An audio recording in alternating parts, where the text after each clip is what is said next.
بسم اللہ الرحمن الرحیم۔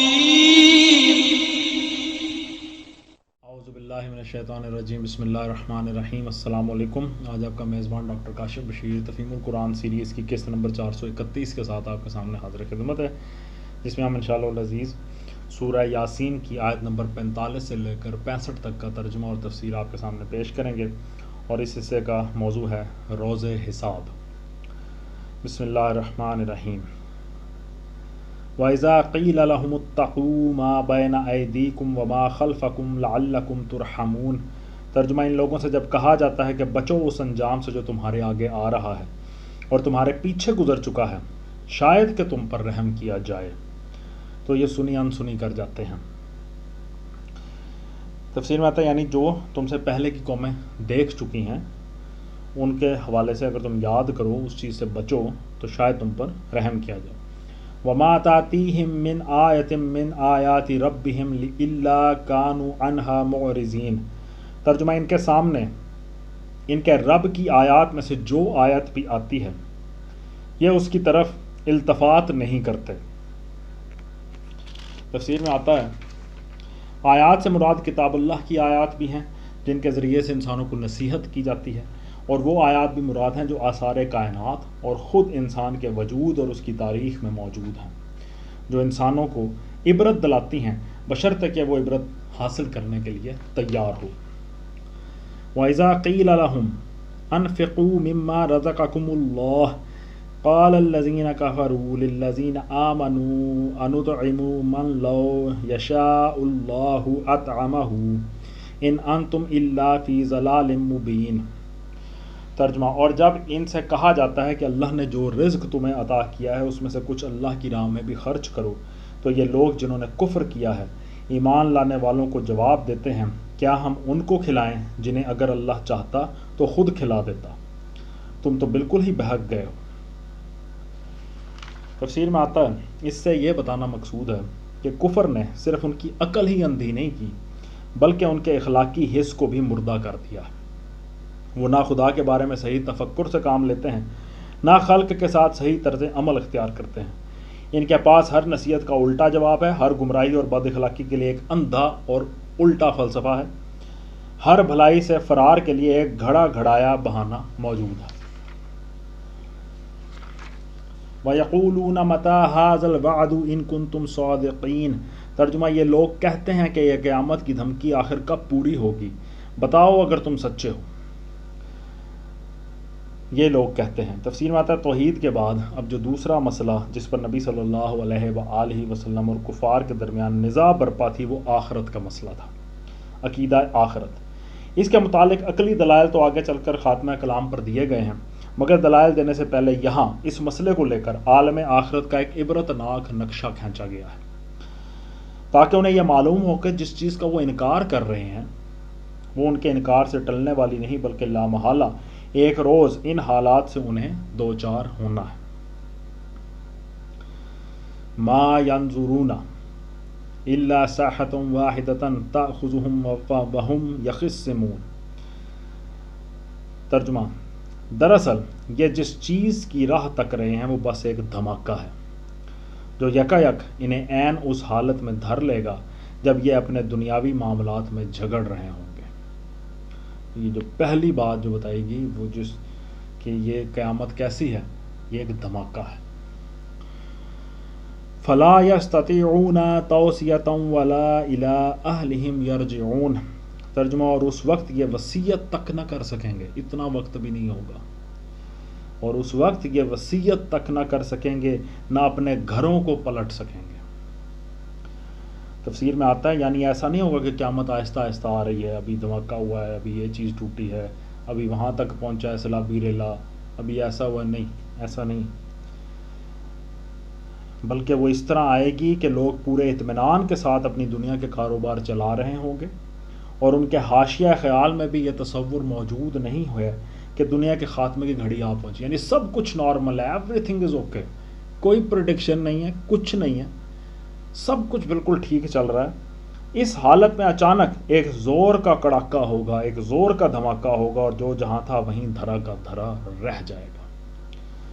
حدیث میں حضرت عبداللہ بن عمرو اور حضرت ابو ہریرہ رضی اللہ تعالیٰ عنہما نبی صلی اللہ علیہ وآلہ وسلم سے روایت کرتے ہیں کہ لوگ راستوں پر چل رہے ہوں گے، بازاروں میں خرید و فروخت کر رہے ہوں گے، اپنی مجلسوں میں بیٹھے گفتگو کر رہے ہوں گے۔ ایسے میں یکا یک سور پھونکا جائے گا، کوئی کپڑا خرید رہا تھا تو ہاتھ سے کپڑا رکھنے کی نوبت نہ آئے گی کہ ختم ہو جائے گا۔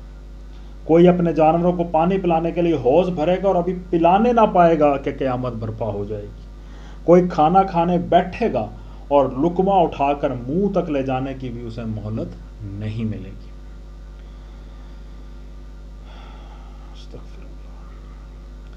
وَنُفِخَ فِي الصُّورِ فَإِذَا هُم مِّنَ الْأَجْدَاثِ إِلَىٰ رَبِّهِمْ يَنْسِلُونَ۔ ترجمہ، پھر ایک سور پھونکا جائے گا اور یکا یک اپنے رب کے حضور پیش ہونے کے لیے اپنی قبروں سے نکل پڑیں گے۔ اب پہلا تو تھا نا جو لوگ زندہ ہیں ان کا کیا معاملہ ہوگا کہ ان کو تو اتنا بھی ٹائم نہیں ملے گا، اور اب ہے جو لوگ دنیا سے جا چکے جو قبروں میں تھے ان کے حوالے سے کہا کہ یکا یک اپنے رب کے حضور پیش ہونے کے لیے اپنی قبروں سے نکل پڑیں گے۔ تفسیر میں آتا ہے سور کے متعلق تفصیلی کلام کے لیے ملاحظہ ہو تفہیم القرآن جلد سوم سورہ طٰہٰ کا حاشیہ نمبر 78 جو ہم بیان کر چکے ہیں۔ پہلے سور اور دوسرے سور کے درمیان کتنا زمانہ ہوگا اس کے متعلق کوئی معلومات ہمیں حاصل نہیں ہیں۔ ہو سکتا ہے کہ یہ زمانہ سینکڑوں اور ہزاروں برس طویل ہو۔ حدیث میں حضرت ابو ہریرہ رضی اللہ تعالیٰ عنہ کی روایت ہے کہ حضور پاک صلی اللہ علیہ وآلہ وسلم نے فرمایا، اسرافیل سور پر منہ رکھے عرش کی طرف دیکھ رہے ہیں۔ ان کی ایک ہی ڈیوٹی ہے کہ انہوں نے سور پھونکنا، اور وہ انہوں نے منہ پہ رکھا ہوا اور عرش کی طرف دیکھ رہے ہیں اور منتظر ہیں کہ کب پھونک مارنے کا حکم ہوتا ہے۔ یہ سور 3 مرتبہ پھونکا جائے گا۔ پہلا نفخۃ الفزع جو زمین و آسمان کی ساری مخلوقات کو سہما دے گا۔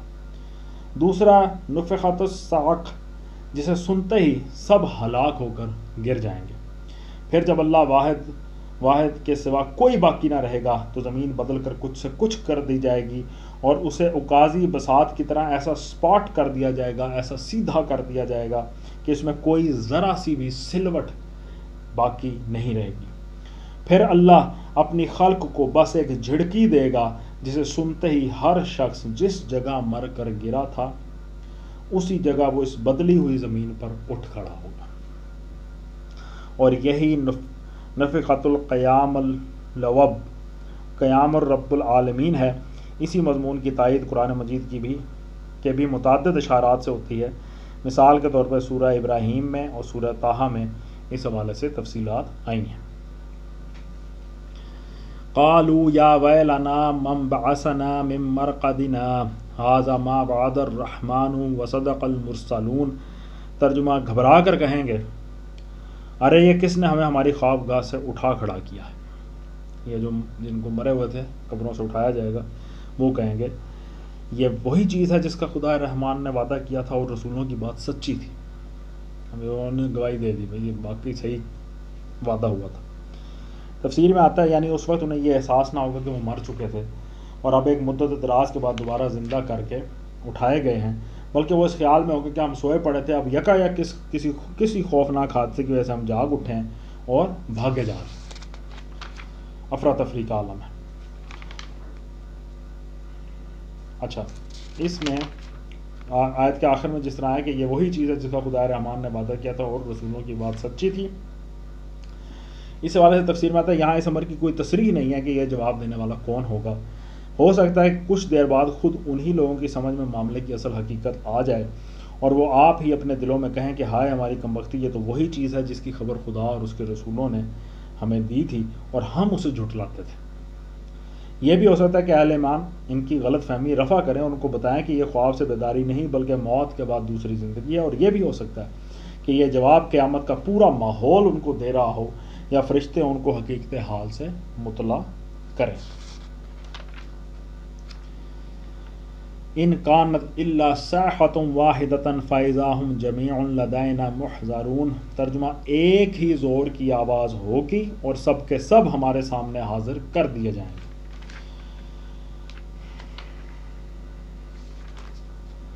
فَالْيَوْمَ لَا تُظْلَمُ نَفْسٌ شَيْئًا وَلَا تُجْزَوْنَ إِلَّا مَا كُنْتُمْ تَعْمَلُونَ۔ ترجمہ آج کسی پر ذرہ برابر ظلم نہ کیا جائے گا اور تمہیں ویسا ہی بدلہ دیا جائے گا جیسے عمل تم کرتے رہے تھے۔ تفسیر میں آتا ہے یہ وہ خطاب ہے جو اللہ تعالیٰ کفار و مشرکین اور فساق و مجرمین سے اس وقت فرمائے گا جب وہ اس کے سامنے حاضر کر دیے جائیں گے۔ ان اصحاب الجنت اليوم فی شغل فاکہون، ترجمہ آج جنتی لوگ مزے کرنے میں مشغول ہیں۔ تفسیر میں آتا ہے اس کلام کو سمجھنے کے لیے بات ذہن نشین رہنی چاہیے کہ صالح اہل ایمان میدان حشر میں روک کر نہیں رکھے جائیں گے، بلکہ ابتدا ہی میں ان کو بلا حساب یا ہلکی حساب فہمی کے بعد جنت میں بھیج دیا جائے گا، کیونکہ ان کا ریکارڈ صاف ہے۔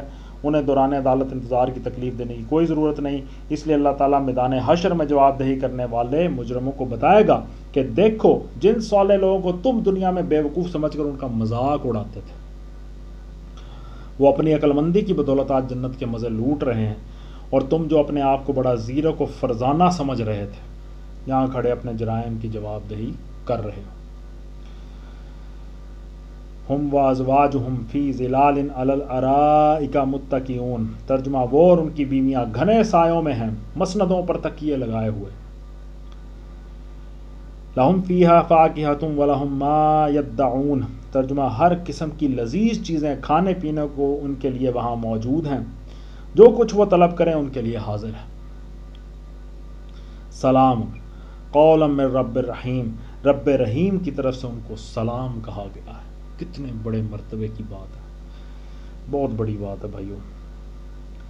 وَامْتَازُوا الْيَوْمَ أَيُّهَا الْمُجْرِمُونَ، ترجمہ اور اے مجرموں آج تم چھٹ کر الگ ہو جاؤ، آج تم چھٹ کر الگ ہو جاؤ۔ تفسیر میں آتا ہے اس کے دو مفہوم ہو سکتے ہیں، ایک یہ کہ مومنین صالحین سے الگ ہو جاؤ، کیونکہ دنیا میں چاہے تم ان کی قوم اور ان کے کنبے اور برادری کے لوگ رہے ہو، مگر یہاں اب تمہارا ان کا کوئی رشتہ باقی نہیں ہے۔ اور دوسرا مفہوم یہ کہ تم آپس میں الگ الگ ہو جاؤ، اب تمہارا کوئی جتھا قائم نہیں رہ سکتا، اب تمہارا اکیلے اکیلے حساب ہونا، تمہاری سب پارٹیاں توڑ دی گئیں، تمہارے تمام رشتے اور تعلقات کاٹ دیے گئے، تم میں سے ایک ایک شخص کو اب تنہا اپنی ذاتی حیثیت میں اپنے اعمال کی جواب دہی کرنی ہوگی۔ الم اعہد الیکم یا بنی آدم ان لا تعبدوا الشیطان انہ لکم عدو مبین، ترجمہ آدم کے بچوں کیا میں نے تم کو ہدایت نہ کی تھی کہ شیطان کی بندگی نہ کرو، وہ تمہارا کھلا دشمن ہے۔ وَأَنِ اعْبُدُونِي هَذَا صِرَاطٌ مُسْتَقِيمٌ، ترجمہ اور میری ہی بندگی کرو، یہ سیدھا راستہ ہے۔ تفسیر میں آتا ہے یہاں پھر اللہ تعالیٰ نے عبادت کو اطاعت کے معنی میں استعمال فرمایا۔ ہم اس سے پہلے متعدد مقامات پر اس مضمون کی تشریح کر چکے ہیں۔ اس سلسلے میں وہ نفیس بحث بھی قابل ملاحظہ ہے جو اس آیت کی تشریح کرتے ہوئے امام رازی نے اپنی تفسیر کبیر میں فرمائی ہے۔ وہ لکھتے ہیں کہ لا تعبدوا الشیطان کے معنی ہے لا تطیعوا، اس کی اطاعت نہ کرو۔ اس کی دلیل یہ ہے کہ اس کو محض سجدہ کرنا ہی ممنوع نہیں ہے، بلکہ اس کی اطاعت کرنا اور اس کے حکم کی تابع داری کرنا بھی منع ہے۔ لہٰذا طاعت عبادت ہے، یعنی اطاعت عبادت ہے۔ اس کے بعد امام صاحب یہ سوال اٹھ سکتے ہیں کہ اگر عبادت بمعنی اطاعت ہے تو کیا آیت اطیعوا اللہ و اطیعوا الرسول و اول الامر منکم میں ہم کو رسول اور امراء کی عبادت کا حکم دیا گیا ہے؟ یہ ایک سوال ہے۔ پھر اس سوال کا جواب وہ یہ دیتے ہیں کہ ان کی اطاعت جبکہ اللہ کے حکم سے ہو تو وہ اللہ ہی کی عبادت اور اس کی اطاعت ہوگی۔ کیا دیکھتے نہیں ہو کہ ملائکہ نے اللہ کے حکم سے آدم کو سجدہ کیا اور یہ اللہ کے سوا کسی کی عبادت نہ تھی۔ امراء کی اطاعت ان کی عبادت صرف اس صورت میں ہوگی جبکہ ایسے معاملات میں ان کی اطاعت کی جائے جن میں اللہ نے ان کی اطاعت کا اذن نہیں دیا۔ پھر فرماتے ہیں اگر کوئی شخص تمہارے سامنے آئے اور تمہیں کسی چیز کا حکم دے تو دیکھو کہ اس کا یہ حکم اللہ کے حکم کے موافق ہے یا نہیں۔ موافق نہ ہو تو شیطان اس شخص کے ساتھ ہے، اگر اس حالت میں تم نے اس کی اطاعت کی تو تم نے اس کی اور اس کے شیطان کی عبادت کی۔ اسی طرح اگر تمہارا نفس تمہیں کسی کام کے کرنے پر اکسائے تو دیکھو کہ شرع کی روح سے وہ کام کرنے کی اجازت ہے یا نہیں۔ اجازت نہ ہو تو تمہارا نفس خود شیطان ہے یا شیطان اس کے ساتھ ہے۔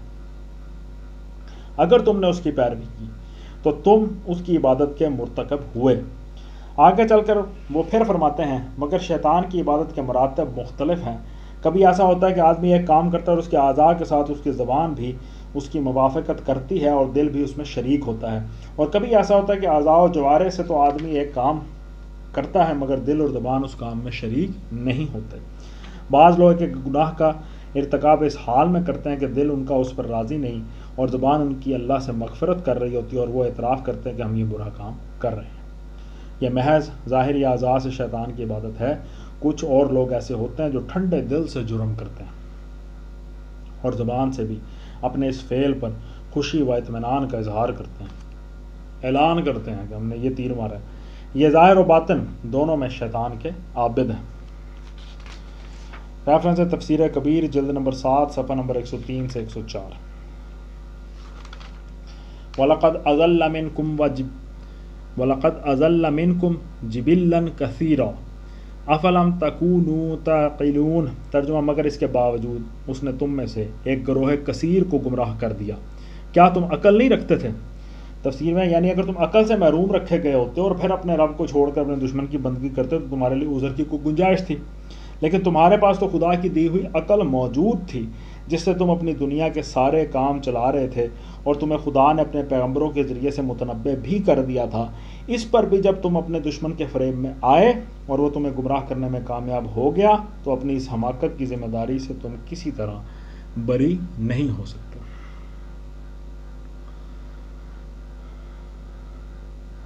ہذہ جہنم التی کنتم توعدون۔ ترجمہ یہ وہی جہنم ہے جس سے تم کو ڈرایا جاتا رہا تھا۔ اصلوھا الیوم بما کنتم تکفرون۔ ترجمہ جو کفر تم دنیا میں کرتے رہے ہو اس کی پاداش میں اب اس کا ایندھن بنو۔ الیوم نختم علی افواہہم وتکلمنا ایدیہم وتشہد ارجلہم بما کانوا یکسبون۔ ترجمہ آج ہم ان کے منہ بند کیے دیتے ہیں، ان کے ہاتھ ہم سے بولیں گے اور ان کے پاؤں گواہی دیں گے کہ یہ دنیا میں کیا کمائی کرتے رہے ہیں۔ تفسیر میں آتا ہے یہ حکم ان ہیکڑ مجرموں کے معاملے میں دیا جائے گا جو اپنے جرائم کے اقبال کرنے سے انکار کریں گے، گواہیوں کو بھی جھٹلائیں گے، نامہ اعمال کی صحت بھی تسلیم نہیں کریں گے۔ تب اللہ تعالیٰ حکم دے گا کہ اچھا اپنی بکواس بند کرو اور دیکھو کہ تمہارے اپنے اعضائے بدن تمہارے کرتوتوں کی کیا رودات سناتے ہیں۔ اس سلسلے میں یہاں صرف ہاتھوں اور پاؤں کی شہادت کا ذکر فرمایا، مگر دوسرے مقامات پر بتایا گیا ہے کہ ان کی آنکھیں، ان کے کان، ان کی زبانیں اور ان کے جسم کی کھالیں بھی پوری داستان سنا دیں گی کہ وہ ان سے کیا کام لیتے رہے۔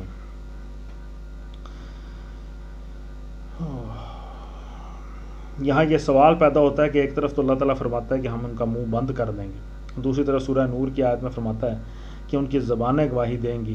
ان دونوں باتوں میں مطابقت کیسے ہے؟ اس کا جواب یہ ہے کہ منہ بند کر دینے سے مراد ان کا اختیار کلام سلب کر لینا ہے، یعنی اس کے بعد وہ اپنی زبان سے اپنی مرضی کے مطابق بات نہیں کر سکیں گے، اور زبانوں کی شہادت سے مراد ہے کہ ان کی زبانیں خود یہ داستان سنانا شروع کر دیں گی۔ وہ اس ٹائم ان کے اختیار میں نہیں ہوں گی، وہ اللہ کے اختیار میں ہوں گی۔ اللہ کی بنائی ہوئی مخلوق، اللہ نے بنائے سارے اعضاء، وہ اللہ کی بات اس ٹائم سنیں گی کہ ہم سے ان ظالموں نے کیا کام لیا، کیسے کیسے کفر بکے، کیا کیا جھوٹ بولے، کیا کیا فتنے برپا کیا اور کس کس موقع پر انہوں نے ہمارے ذریعے سے کیا باتیں کی۔ صدق اللہ العلی العظیم۔ الحمدللہ آج ہم نے سورہ یاسین کی آیت نمبر 65 تک کا ترجمہ اور تفسیر آپ کے سامنے پیش کیا۔ اللہ تعالیٰ سے دعا ہے کہ اللہ تعالیٰ ہمارے گناہوں کو معاف فرمائے، ہمیں بخش دے، معاف کر دے۔ ہم بہت گناہ گار ہیں، بہت ہی ذلیل ہیں، بہت ہی ڈھیٹ قسم کے بد کردار لوگ ہیں۔ اللہ تعالیٰ ہمیں معاف فرمائے، اللہ تعالیٰ ہمارے لیے کوئی آسانی کرے، نرمی کا معاملہ کرے۔ ہم کسی قابل نہیں ہیں بھائیو، اور بہت سوچنے کی ضرورت ہے۔ ہم نے تو بہت پیچھے چھوڑ دی ان چیزیں۔ اس ٹائم آپ نظر دوڑا کے دیکھیں، ہم میں سے کوئی ہے شاید، اپنے آپ کو دیکھیں، میں دیکھوں اپنے آپ کو صبح سے لے کے شام تک میری پرائرٹی میں کیا ہے، تو یہ چیزیں تو ہیں ہی نہیں۔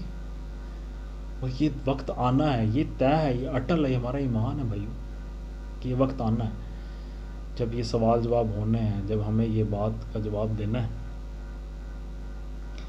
اس لیے بہت بہت زیادہ محتاط طریقے سے یہاں زندگی گزارنی اور اپنی نیت، اپنے عقیدے کو ٹرینڈ کرنا ہے، اپنے دل کو ٹرین کرنا ہے کہ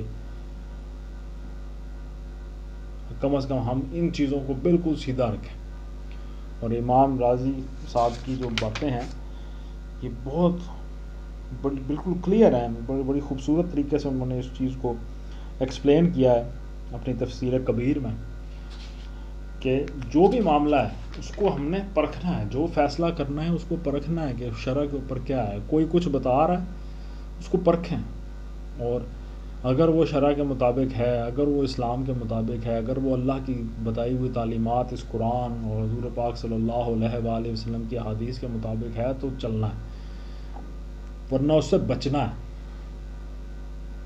اس میں آگے بڑھ کے وہ کام نہیں کرنے، جھنڈا اٹھا کے نہیں چل پڑنا کہ ہاں جی یہ کام تو ہم نے جی کروا کے چھوڑنا، یہ تو کرنا ہی کرنا ہے، بچنا ہے اس سے، شاید کہ بچت ہو جائے. اسی دعا کے ساتھ کہ اللہ تعالی ہماری خاص مدد فرمائے اور ہمیں توفیق دے کہ ہم نیکیوں کے کاموں میں بڑھ چڑھ کر حصہ لیں، اجتماعی نیکیوں کے کاموں میں بڑھ چڑھ کر حصہ لیں، اجتماعی برائیوں سے بچیں، انفرادی برائیوں سے بچیں. اللہ تعالیٰ ہمیں معاف فرمائے. اسی دعا کے ساتھ آپ سے اجازت چاہیں گے. اپنا بہت خیال رکھیں. آپ لوگوں کا بہت بہت شکریہ. اللہ حافظ.